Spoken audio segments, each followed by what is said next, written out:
સમાચાર સુરતથી સામે આવ્યા છે, જેમાં સુરતમાં બીજા દિવસે પણ રિક્ષા ચાલકોની હડતાલ યથાવત। તો રિક્ષા ચાલકો દ્વારા હડતાલ કરવામાં આવી। સતત બીજા દિવસે પણ રિક્ષા ચાલકોની હડતાલ જોવા મળી। ડિંડોલીના રિક્ષા ચાલકોએ રિક્ષામાંથી મુસાફરોને ઉતાર્યા। આ વિડીયો સામે આવ્યો છે। તમામ રિક્ષાઓમાંથી ચાલકો મુસાફરોને ઉતારી રહ્યા છે।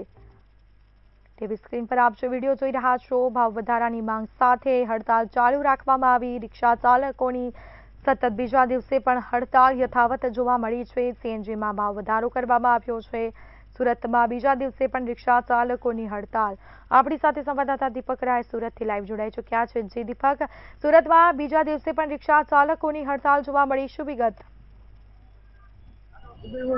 બીજા દિવસ પણ સુરત શહેરમાં રિક્ષા ચાલકની હડતાલ જોવા મળી રહ્યું છે। ખાસ કરીને વાત કરીએ છીએ, આ રિક્ષા ચાલકો છે એ લોકોના ભાડામાં વધારાની માંગ લઈને બીજા દિવસ પણ યથાવત રાખવામાં આવ્યું છે। સીએનજીમાં ભાવ વધી ગયું છે, હિસાબે અમારે રિક્ષા ભાડામાં પણ ભાવ વધારો થઈને તે લઈને લોકોનો બીજે દિવસ પણ જે હડતાલ છે યથાવત રાખવામાં આવે છે। જે રિક્ષા ચાલુ છે, જે રિક્ષામાં પેસેન્જર લઈને આવે છે એ લોકો રિક્ષા રોકીને એમાંથી પેસેન્જર ઉતારી દે છે અને રિક્ષાને સાઈડમાં ઉભું કરી દે છે। આપણી જોડે અહીંયા જે સ્થાનિક રિક્ષાવાળા છે એ હડતાલ કરી રહ્યા છે। જો વાત કરું, આપનું શું નામ છે ને રિક્ષા હડતાલ કારણ શું છે? બીજે દિવસ મારું નામ રાજેશ છે। મારું કહેવાનું આટલું છે કે હવે 5 રૂપિયાનો વધારાની માંગ કરે છે, કારણ કે 2 દિવસમાં 8 રૂપિયાનો ભાવ વધી શકે છે। તમે ગરીબ માણસો ક્યાં જવાના? હર વસ્તુમાં ભાવ વધે છે, જેમ કે ફોનમેનનો ભાવ વધે છે, ઓઇલમાં ભાવ વધે છે, હર વસ્તુમાં ભાવ વધે છે। અમારે મજબૂરીના કારણે ભાવ વધારે એટલા માટે બધા લોકો અત્યારે આંદોલનમાં ઉભા છે।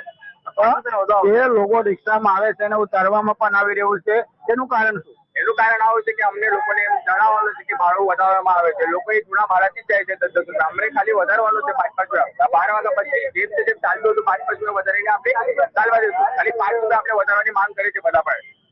બીજા ભાઈઓ છે, કાકા આપનું શું નામ છે ને શું કહેશો? રિક્ષા આજે હડતાલ પાછું કરશે? સુરેશ યાદવ મુકેશ હતું, ભાડું વધારવાનું ભાડું નહીં વધે તો શું કહેશો? તમારું પણ રિક્ષા છે, તમને પણ ઉતારી દેવામાં આવશે પેસેન્જર, શું કહેશો? ભાડું વધારવાના લઈને बढ़ाना पड़ेगा। 5 रुपये बढ़ाने के लिए बोल रहे हैं, हम लोग ज्यादा कुछ नहीं बोल रहे।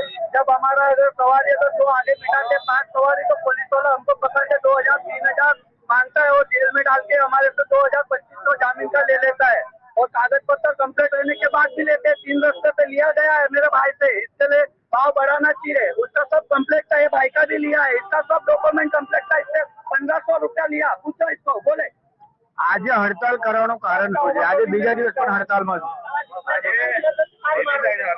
આજે આ વધારો છે।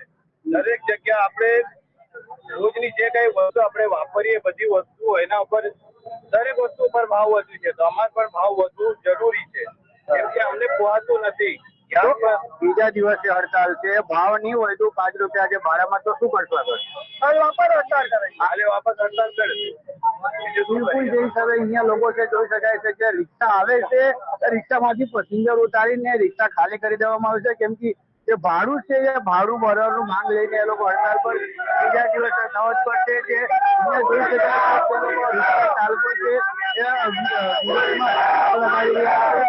જે રિક્ષા ચાલકો છે 5 ભાડા વધારવા કરી રહ્યા છે, ને લઈને બીજા દિવસ પણ હડતાલ યથાવત છે।